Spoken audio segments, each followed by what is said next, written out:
Hi everybody, I'm Dr. Deed Harrison here of Chiropractic Biophysics Seminars and Technique and Chiropractic Biophysics Nonprofit, our spine research organization. We always have new guests, exciting information, brand new research, and clinical practice tidbits for you guys out there. Welcome to the Chiropractic Biophysics Podcast.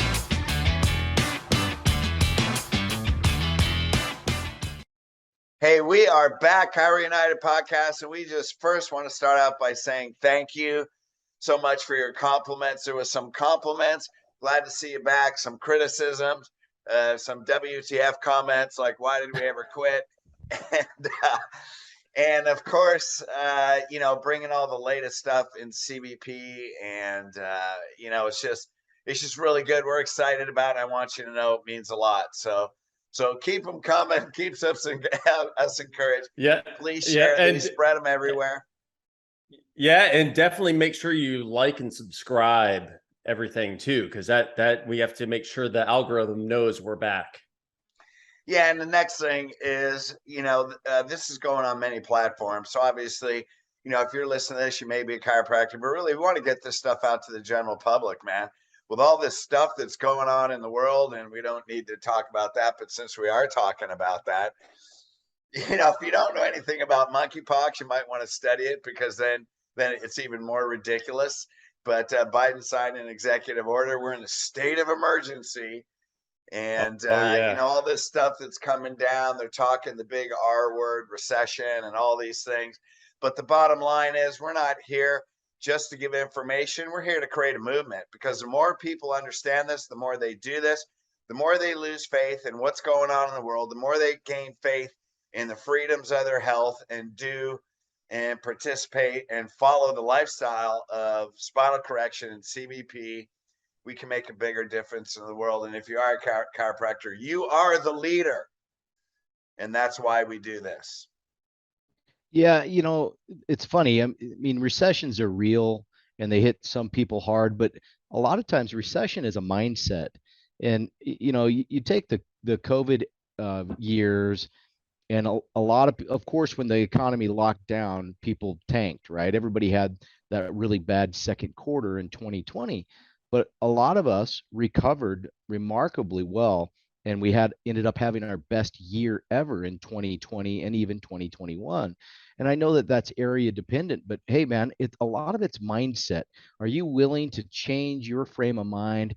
Are you willing to adapt to the situation that's in front of you and really not conform? I mean, people don't want to go to a conformist. They want to go to somebody that looks like they're anchored and solid and have some better answers than what they're getting, right? And better information. So that's the reality of it is, yeah, the economy might be struggling here and there, and we all know, prices are through the roof on some things, but everybody's used to, raising the prices a bit to accommodate that. And I know some people can't afford it, so then you do hardship cases for them.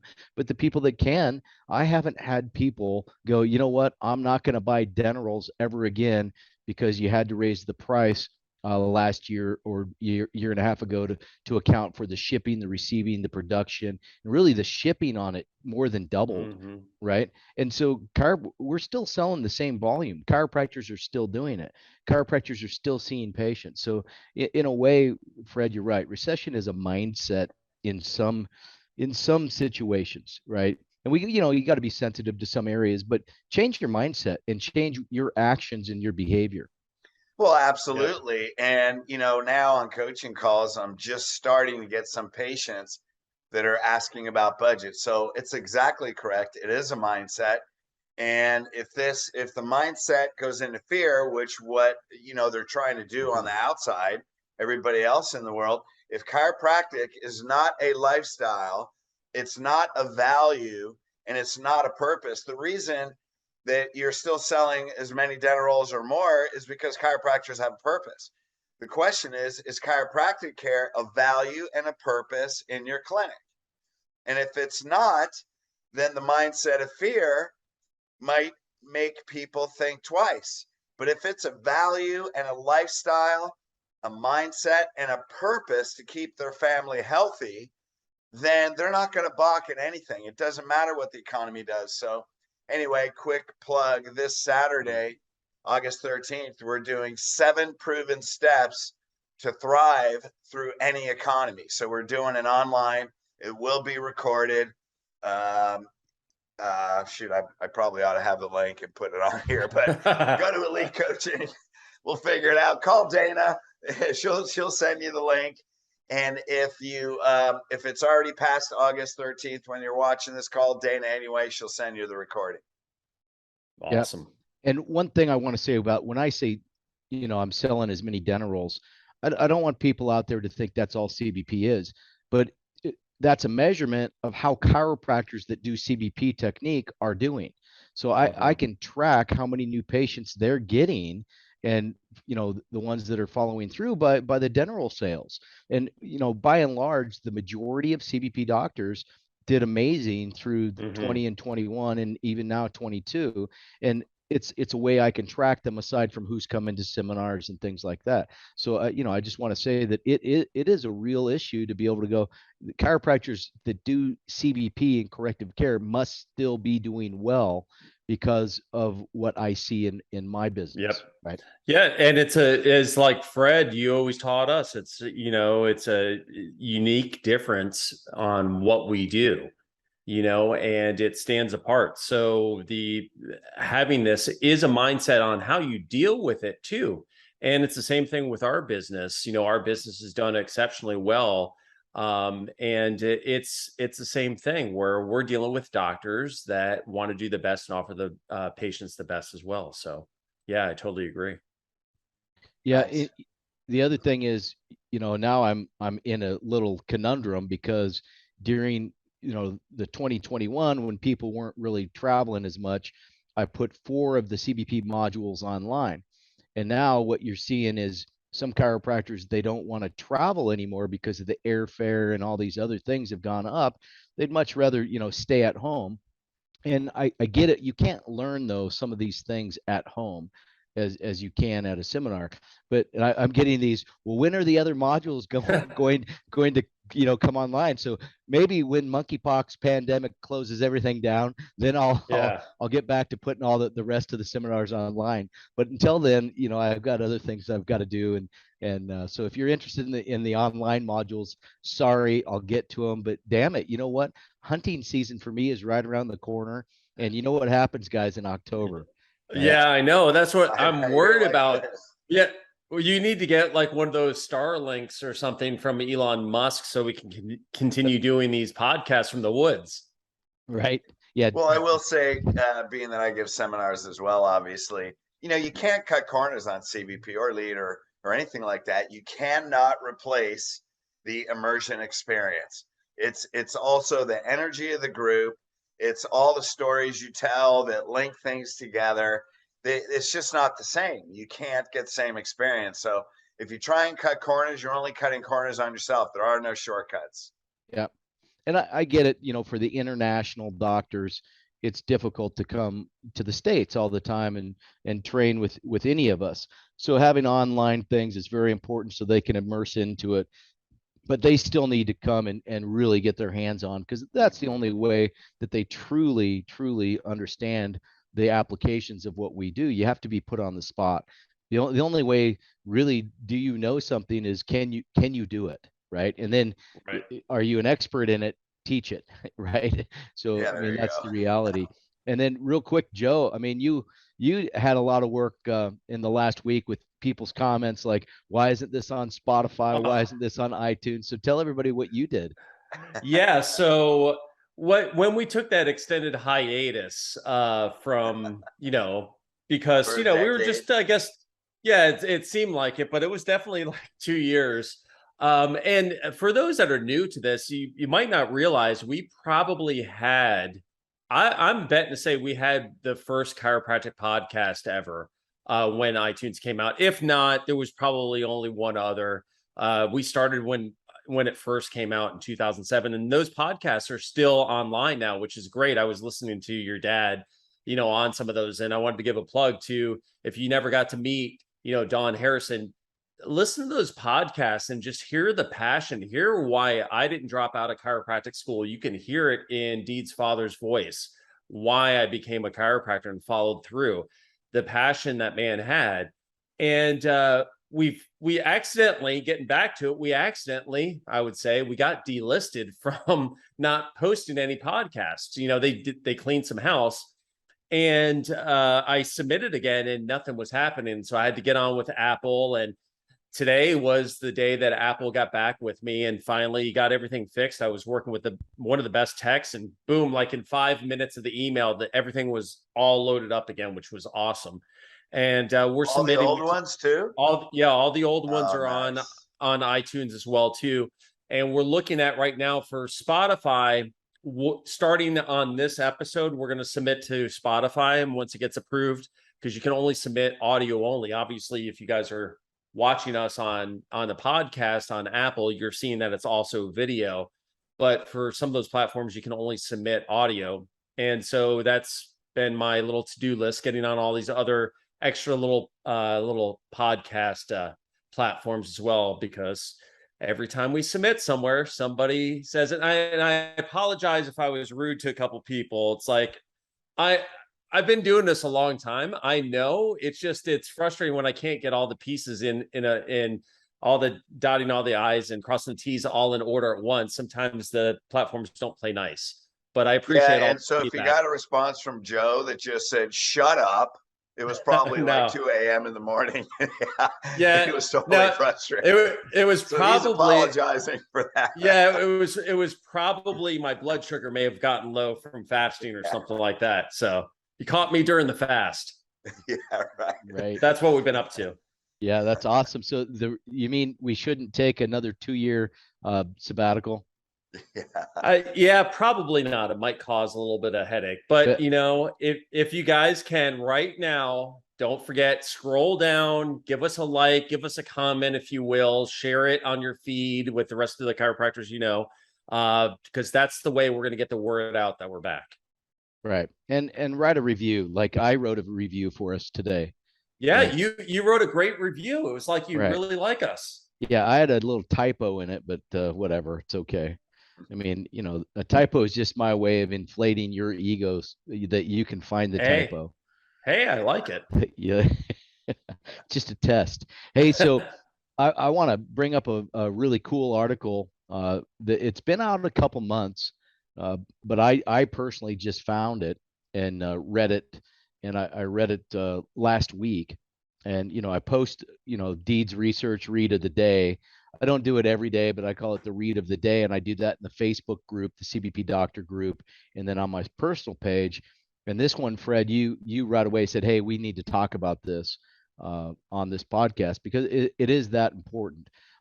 So I'm gonna lead off, and then you guys just stop me and interact. And I've got I read the article twice, so I got a lot I want to share about this, but I'll go in pieces, and then you guys, as we always do, just chime in. But the article first, it comes out of the BMJ Open Access. So BMJ is the British Medical Journal, but they have a couple sections of it. They have a true open access one, and then they have a closed access one.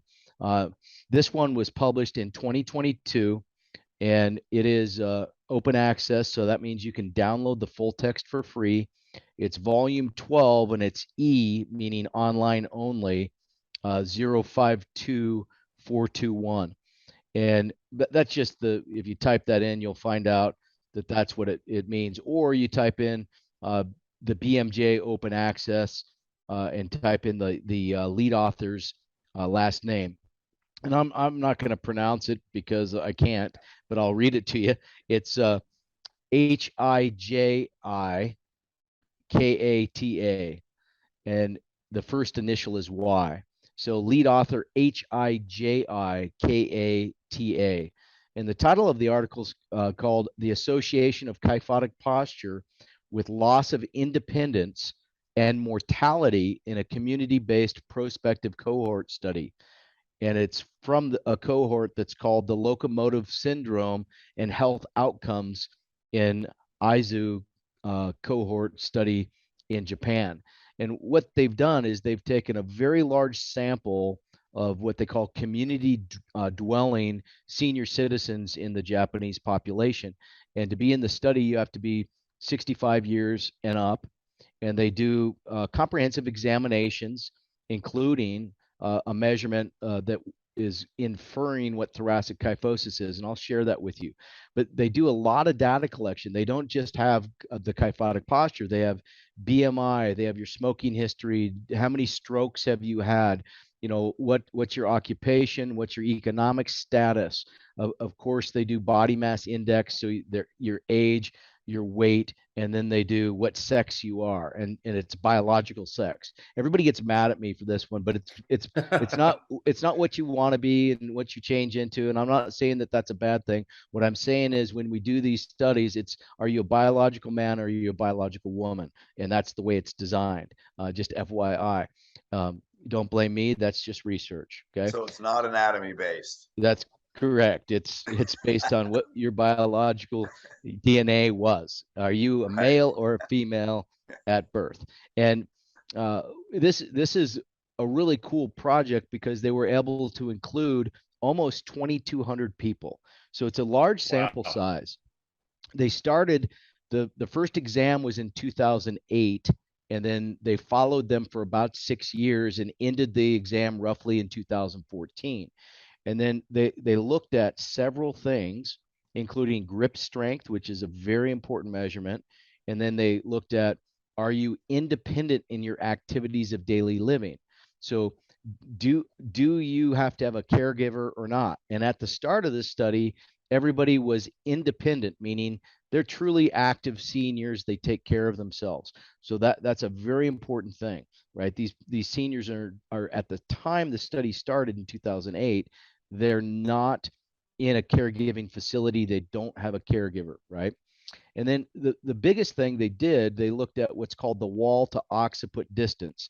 Now, researchers do this to avoid ionizing radiation, and you guys know that we don't like that. I mean, let's x-ray them, but that's not what was done here. They stand them up against the wall, they put their feet, their butt, and at least their mid and low back up against the wall, and then they measure how far the head protrudes in front of the wall. So they call it the wall to occiput standing distance. It's a measurement of two things: rigid hyperkyphosis and anterior head translation. And you can't separate those two. That becomes the problem. So we don't know, is the person, is there just major head translation, or is it a major kyphotic deformity, or is it both, right? And so most of the time in older people, it's a combination of both, and it starts with thoracic hyperkyphosis.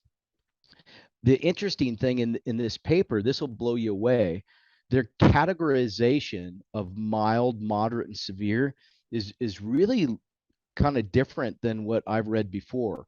Now, mild was like zero, or excuse me, none was zero. So if your head's up against the wall, you're zero, you don't have it. If you're between 0 and 4 centimeters, you're mild. And then anybody more than 4 centimeters is severe. And most of the time when you read the literature, they'll either categorize severe as 8 centimeters or 12 centimeters. These guys categorize severe as 4 centimeters. Now, to put that in perspective, that's just over an inch and a half.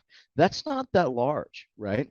So, when we see this study, we're like, you mean to tell me that people between 0 and 4 centimeters have an increased risk of going into a nursing home and have an increased risk of death? And then what they found was, in the most severe group, the what they called severe kyphosis, meaning above 4 centimeters, your risk of death, the mean was twice.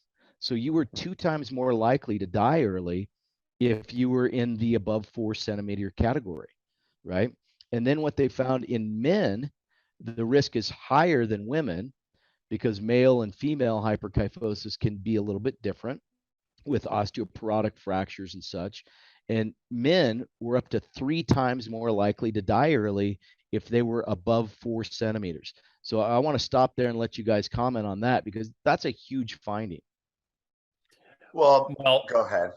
no, I was just going to say it'd be awesome if in a future study they actually measured not only on x-ray, but even if they used a shameless plug for like posture screen, if they actually put numbers on it besides that, so we could actually extrapolate some of these measurements more. So if they're hopefully that's probably what they're planning on doing, is putting some more numbers on these displacements, because those are not very large displacements. And even seeing on my powerlifting injuries, that type of stuff scares me, because I have a hyperthoracic kyphosis because of the wedging fractures that I have from powerlifting. And that type of stuff scares me. Although I am younger than Deed Harrison, not by much, but seriously, I mean, that does, it does wake us up. And then there's a lot of chiropractors out there. You got to be doing your home stuff. The thoracic Denerol does work. So that's my 2 cents with it, so I'll Well, be doing my Denerol tonight. yeah, indeed. I mean, you guys have both seen, I mean, you can't even count how many x-rays. I mean, an inch and a half forward head, that's probably fairly common. Like, I'm sure a lot of these doctors see that all the time. Now, you may not have measured that in percentages, but you've measured a whole bunch of stuff, even if it's, I know you don't estimate very often, but what percentage of the patients showing up in the average chiropractic office have an inch to an inch and a half forward head posture? Yeah, well, that one's easy because in the trials that we've done with our colleagues Ibrahim Mustafa, Professor Mustafa, and his wife Professor Aliyah Diab, the reality of it is the average person in chronic neck pain comes in with about 30 millimeters of head Yeah. translation. So the average screwed up person with neck pain or whatever, the average has 30 millimeters. Yeah, that has major health implications. Mhm. So, and here's again, this is what we do in Elite. When you look at all this research, why are we talking about neck pain?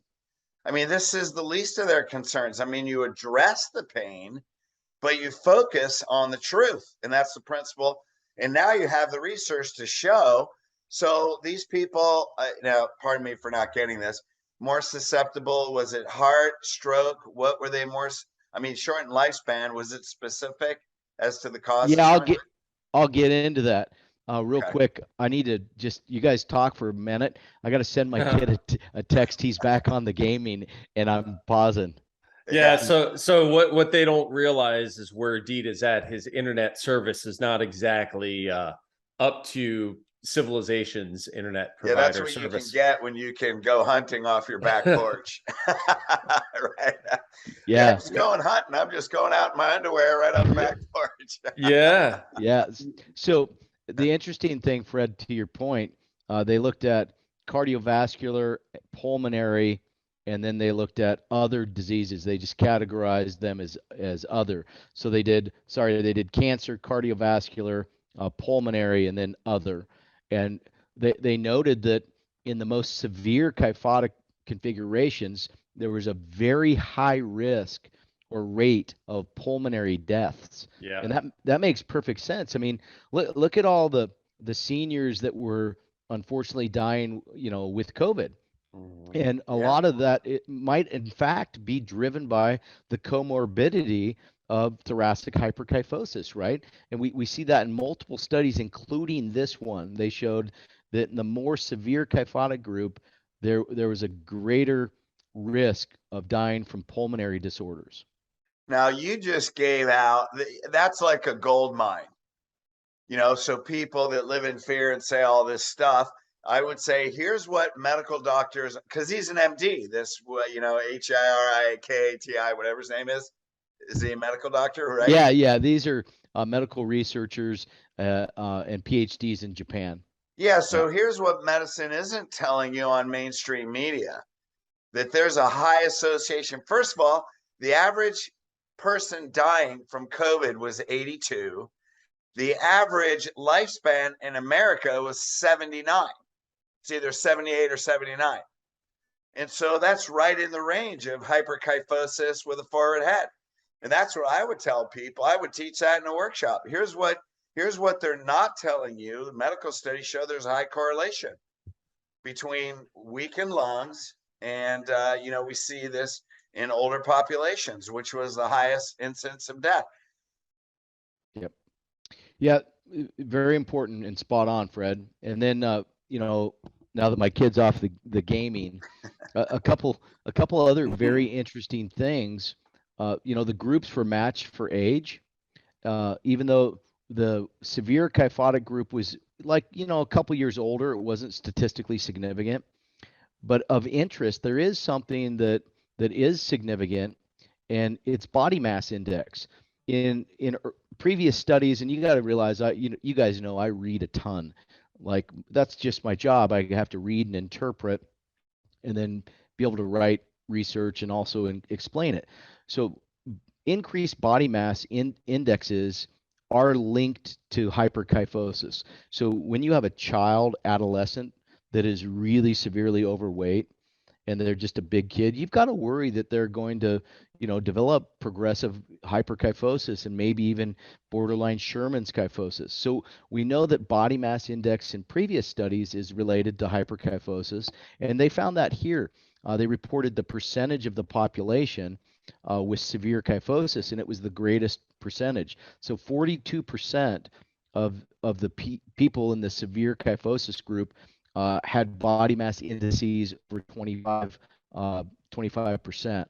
And if you look at, the other groups, it was in the low 30s. So, body mass index is a very important thing. And guys, we break the rules, so we do have to be careful when we look at body mass index. Body mass index doesn't necessarily mean you're obese, because you can be like us. We are lean, mean, fighting machines, and we're a little shorter. Of course, I think I'm the shortest one, but we're built. And by no means am I skinny, but by no means am I fat. But I know my body mass index is high, and so we do have to be cognizant of that. But this is an important thing when we look at coaching with patients and managing patients, because oftentimes it's not just hyperkyphosis. We have to worry about, hey, we need to get you to drop some body fat. Yeah, it would be good if they would have done, say, a waist to hip ratio Right. Instead, because that would be, I mean, there's so much data on that as well too, and it's independent of somebody like like you said, somebody that's muscular, their BMI is going to be off the charts, but they're Yep. not obese. Right. And then the other things I'll just bring up, if you guys want to chime in on these, the significant ones, but the insignificant ones, like all the three groups, normal, mild, or severe, they all had the same smoking habits. They had the same relative rate of back pain. They categorized themselves as good health. So of interest, they looked at, well, what do you think your health is? Lumbar spinal stenosis, they looked at that. They said that they went through a checklist of what stenosis is in the low back, and the same amount of people in each population. So none of those were significant, and the only one that was borderline but didn't reach true significance was stroke history. But when they looked at number of strokes, it didn't matter. But the big one, get this one, and we'll chat about this one, was grip strength. So they looked at kilograms of grip strength, and in the normal people, they had 26 kilograms. In in the normal people, they had 27. In the mild, it was 26, but in the severe, it was 22. And that's a statistically significant reduction in that severe group. You're talking 5 kilograms less in grip strength in your dominant hand, which is huge. Yeah. Well, Yeah. it makes sense by the forward head posture and tethering your nerves and your spinal cord. That probably Yeah, and has to be. if we go back to the study you talked about last week with the athletes and people with a forward head posture, I mean, they didn't have the same burst, they didn't have the same balance. So obviously they have weakness. And then I think, obviously if you're kyphotic, and I'm not like you, Deed, I can't state the studies, but I know in Back to Health book, you're hyperkyphotic, you're causing more and more tension on the spinal cord. And the spinal cord takes the path of least resistance. And the spinal cord will tend to rest on the posterior bodies. It will approximate the posterior bodies of the thoracic spine and creates stress. And it talks about sclerotic areas where there's friction rub on the spinal cord. And, so you look at, if you're hyperkyphotic, more stress on the cord, the further your head posture, the more hyperkyphotic. Of course, your whole body is weakening. Yep. 100%. And, I've said this before at seminars, and you guys have heard me say this, and I know people in the audience don't believe me because they've never looked. You can look up grip strength, and once it has a certain reduction in its threshold for your age and for your sex, you're at risk of death. And this study actually confirms that. So grip strength was independently related as well, and it was related to kyphosis. So we now see that hyperkyphosis, at least measured with the wall to occiput distance, is linked to decreased grip strength, and it's linked to increased risk of death. I mean, some people go, well, you're twice as likely to die or 3 times as likely to die. No big deal. And I'm like, it's a big deal. Yeah, it's a big deal. I don't want to deal when it's you. Yeah, exactly. Right. Yeah, and I just want to say from a practice perspective, I did the dynamometer on everybody. Every single patient had it during their test. And I can tell you what, it was routine. Anybody that was going through corrective care at their re-exams, their grip strength improved. And talk about something functional, because they knew they weren't doing any sort of exercise with their wrist or their arm. So it was a great way of educating them on how the nervous system works and how their nervous system was improving. I used to talk about that all the time. And it's a simple test, objective, and everybody should be doing these things in there. I mean, it takes 30 seconds to do as part of their Also, exam. barometer readings Absolutely improved dramatically. Yep. So I don't mean to get off topic. It's fine. No, I can't again. Was it Cato that did a similar study talking about hyperkyphosis? Yep. Yeah. And so she spoke at our annual a few years ago, and she corrected all of us. So she goes by Cato, and I remember that like avocado, because that's what she said. So Dr. Deborah Cato, and she might actually listen to this. Amazing, researcher, amazing medical doctor, and just a wonderful human. When she was at our CBP annual conference, presented this, and we all loved it. I mean, we followed her. We knew her work in and out. So, she did say a few things that we didn't know, some of the fine details of the study, but we all were like, oh my God, this is great. We're hearing it from her. So yeah, these authors actually reference the Cato work, and, they acknowledge her papers and then build on that. Well, no offense to Deborah, with all due respect. We're probably influenced by Cato from Bruce Lee and the Green Hornet. Wasn't that his name? Yeah, and For that's us old timers. Yeah, that's how he pronounced it. So yeah, that's exactly right, which is funny. So let me put this in some fun perspective. Not fun if you have this, but this is how good this paper is. They actually did some very sophisticated statistical analysis. They did something similar to sensitivity and specificity and odds ratio. They did what's called the Cox proportional hazard ratios. And when you do that, it's a statistical test that looks at true odds and frequency of this occurrence when we account for the confounding variables that they tested, age, weight, body mass index, sex, all these things. And in the no kyphotic group, you have, over the 6 years, you have a 0.8% chance of dying. So no kyphosis, you're 0.8%, you're going to pass away, because people pass away, right? In the mild kyphotic group, and mild means you're between 0 and 4 centimeters, okay, or up to 4 centimeters. You have a 1.4% risk of death, okay. So 1.4%, you're going to die.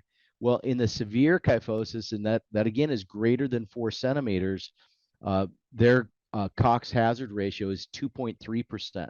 So you look at those numbers, and you're 0.8% versus 2.3%. I mean, that's a 3 times greater likelihood of dying, simply because of your posture. And people need to understand that. We go, oh, it's just the way you're standing. Bullshit. That's not just the way you're standing. That's your physical deformity of your body. And if you can't get your head back to the wall naturally, it's never going back.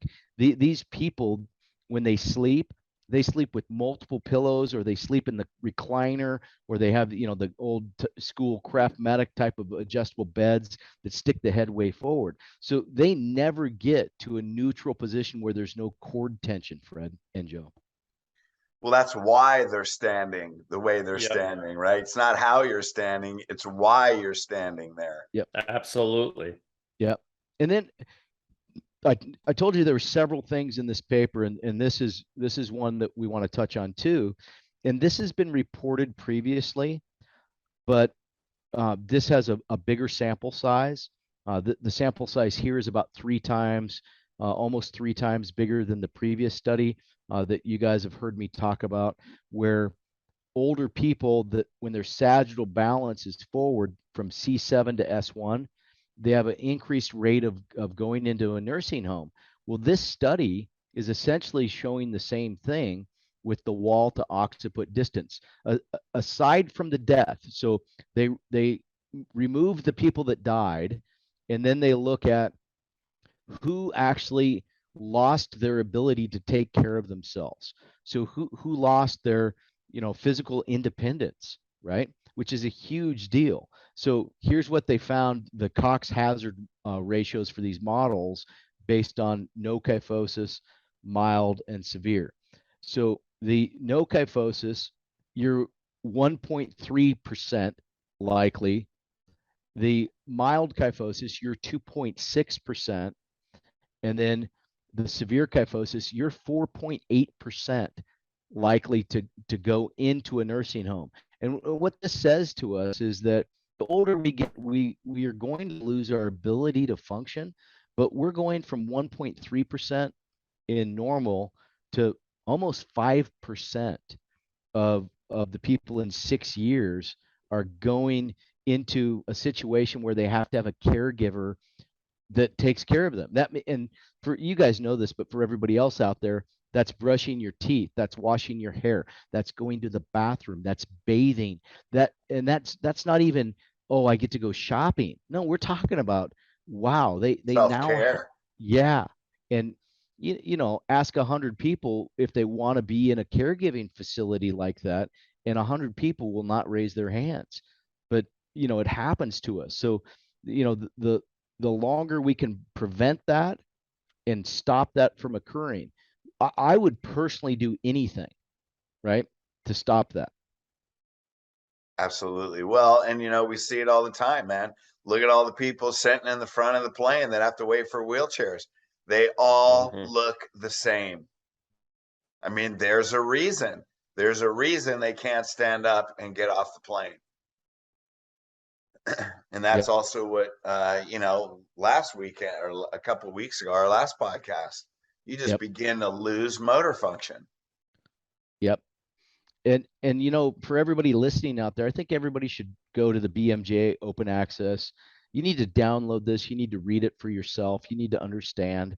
Every study has limitations and applications, and there's always, people go, oh, well, this doesn't mean it's causation. Just because it's correlated doesn't mean it actually is cause and effect. And I'm like, you know what? Look around. Open your freaking eyes, because it is causative in my perspective. Is that I understand the researcher in me wants to say that, but the clinician and the reality in me says it's what I see every day in people that are so bad off, like you've just said. And you look at the people that have to have a wheelchair, you look at the people that are in a walker, you have to look at the people on oxygen. They're not people with good posture. Yep. No, and I always talk about this a little bit, but you think about how many patients have been through your office, they just didn't get it. Maybe they went through correction and we justify, because I did it, because I never learned how to communicate. I had coaches that just know your scripts. And then finally I gave up, started studying human behavior. But you think of all the patients that's gone through the years, And then there's the movie about the Scrooge, right? The Ghosts of Christmas Past. Like we think about, man, if I could just go over 10 years and see all those people that quit, what would they look like today? And then if you think about that, as soon as they're filling out the paperwork, then there's a bigger responsibility for your ability to be able to reach people, because this is where they're going. I mean, now, fortunately for CBP, man, if you correct them, indeed, you've shown plenty of long-term studies over a couple of years where, geez, if you get them to their near normal or their near optimum, they tend to stay there as long as they don't have a major trauma. And they even correct a degree or two over the next couple of years. So like, how important is it that you have like a 70 PVA? Because this is where they're going if they quit. Yep, totally. And, a couple more things about this, and one of them is on what you've just said. Number one, this is not the first study of its kind. To my knowledge, this is number 6. So this is number 6 that has found this, and each study builds on what was existing before. There was a study by Anderson et al. There was a study by Milne and Williamson, and these were in the late 70s, early 80s. And then there was the Cotto papers, there were 2 of them. And then there was another author I'd have to look up. I forgot. But there's 6 articles that I know of that have found similar things to what we're talking about here. So it's not just a one and done. Okay. So, and then it ties into all these other things we see. So we start to get a big picture of this is reality. And the other thing is, people ask, how much kyphosis do these people really have? If we were to x-ray them, this is a tough one, but I can give you an estimate, and then this will tie into how many visits they need. Fred, the reality when you see somebody that has 4 centimeters or more in their wall to occiput distance and they're above 65 years of age, what we do is we look at healthy individuals in the senior population, and they're going to have a thoracic kyphosis that's somewhere in the low 50s. And that's based on studies on seniors. And what we start to see is seniors that have problems are classified as cases that have adult spine deformity, or ASD. And you don't have to be a senior to have ASD. It's just 18 years and up. But the seniors with ASD, they have a thoracic curve of at least 60 degrees. Okay, so we're talking about a 10-degree increase in the thoracic curve puts you in the mild group. So if your thoracic curve is in the 60s, you're in the mild group. Okay, so you're 1.4 times more likely to die early. But if you're in the severe group, your thoracic curve is likely in the 70-degree and up range, and you're the one that is 3 times more likely or more to pass away in that 6-year time span of the study. And so we have to look at it and go, okay, well, somebody comes in that's a senior and has an 80-degree kyphosis. And 80 degrees is in fact like a good number, because that's like a borderline surgical case. And so if I go more than that, I'm supposed to at least advise the person to get a surgical consult. And there's always deformity in the vertebra, etc. But if I have 80 degrees and I want to get you to 50 degrees, I mean, that's a 30-degree correction. How many programs of care with CBP, which is really, sorry, but it's the gold standard for changing the sagittal plane. Nobody's shown that they can do it better, faster without surgery. And braces, of course, are part of that, by the way. So we will put them in a brace and do this and that. But our average 30 to 40 visit program, we're getting 10 to 15 degrees correction. So in 30 to 40 visits, we get 10 to 15 degrees. Well, I need 30 degrees. So I'm at least 2 to 3 times that. So I'm at least wanting an 80-degree retention, and maybe more like 120 or 80 millimeter, or I'm visits. Get it. Thank you. PVA. Yeah, Visits. I can't even think that. I'm not a coach. Screw that. I'm You're like, talking, shut up, come for the shut up. rest of your life. I'm talking about x-rays, damn it. Anyway, Uh, my mouth wouldn't say it. So 120 visits, and it's probably reasonable because the senior has deformities of the vertebral body and they have limitations in what they can do. So the idea of a 40 visit program for these cases is, I'm sorry, but it's laughable. That's the start. 40 yeah. visits is the start. And since, back, it seems like forever ago, but when I was in practice, I had a lot of these cases, obviously, because I'm in Florida, I guess, and everybody retires here. That when you're dealing with the seniors, their life changes really fast. I mean, you think that they don't respond, but they're so thankful for the little things that they can do again. And they always would say, I can breathe better. I can breathe better. I can do this now. I don't get tired as much when you're working on that thoracic kyphosis. And that makes sense. I mean, we've all done what you teach, Deed, where we'll stick our head out as far as we can and take a deep breath, right? I used to do that all the time in our spinal care classes. Fred had me doing that. And it teaches them about that. And all those rehab cases that I had, I remember one of them is a case that I show a couple times at some of the seminars. I remember his case in particular because it was probably the biggest kyphosis I had ever dealt with, and that was the first thing that he noticed was his breathing. Right. You know what's So fascinating about that? I mean, I remember taking care of, what do you want, if we just classify them as seniors. And you're so right, Joe. They're so gracious for the smallest improvement of their health.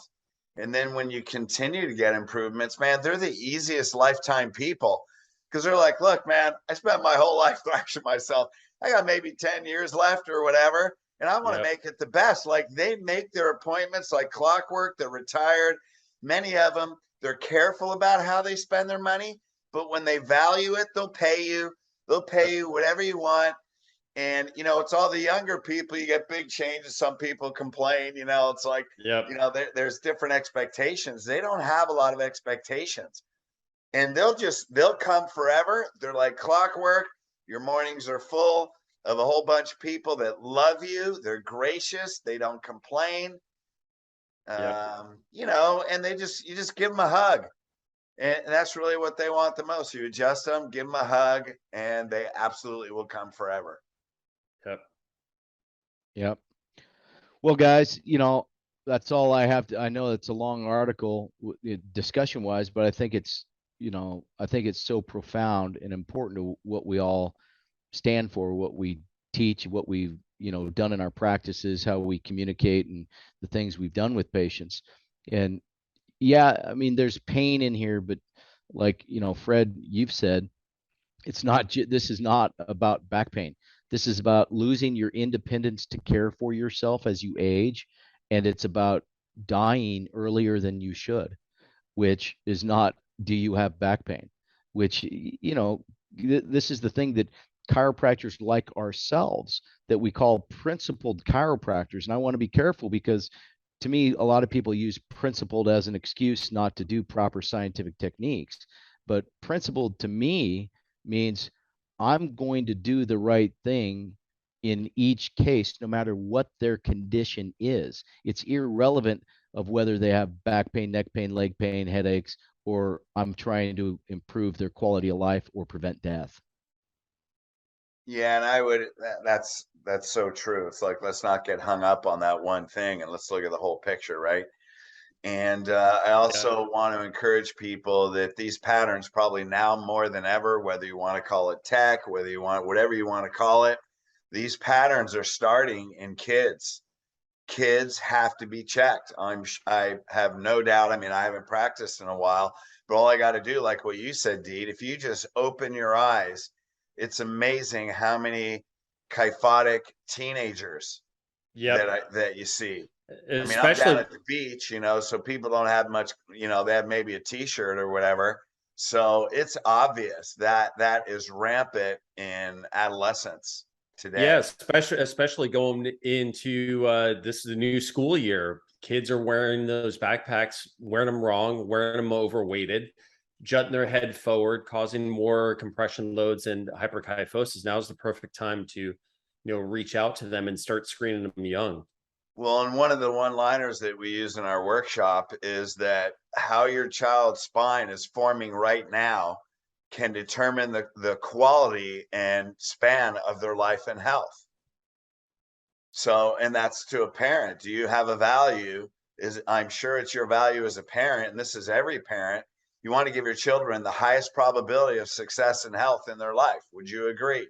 And they'll say yes, by asking powerful questions, then it becomes their idea. Now you don't have to ask. All you have to do is throw out the fact and then say, I'm sure you value that as a parent. And if you're a parent, say, I value that. And I find that most people I practice their highest value. So once you know that, do you think it's important to get your kid's spine checked rather than telling them you need to get them checked, blah, blah, blah? Because when they say yes, they're going to, okay, let's walk to the front desk. Yep. And if anybody wants to see the study, Deed, what we'll do in the podcast text, we'll go ahead and link to the study to make it easier for them to find that paper.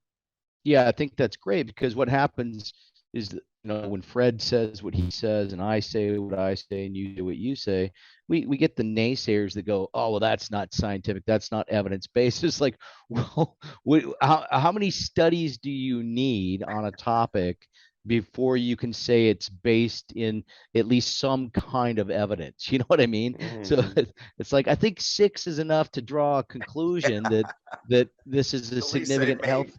It might be a significant issue we've got to look into. But hey, guys, I think we're coming to the end. Just real quick as we plug things, love to have people check out the CBP seminars and courses. The idealspine.com is the website to go to. So check that out. That's for me. And then I will say CBP, in my opinion, I'm sure you guys agree, especially with if you're listening to these podcasts, is the healthcare system of the future.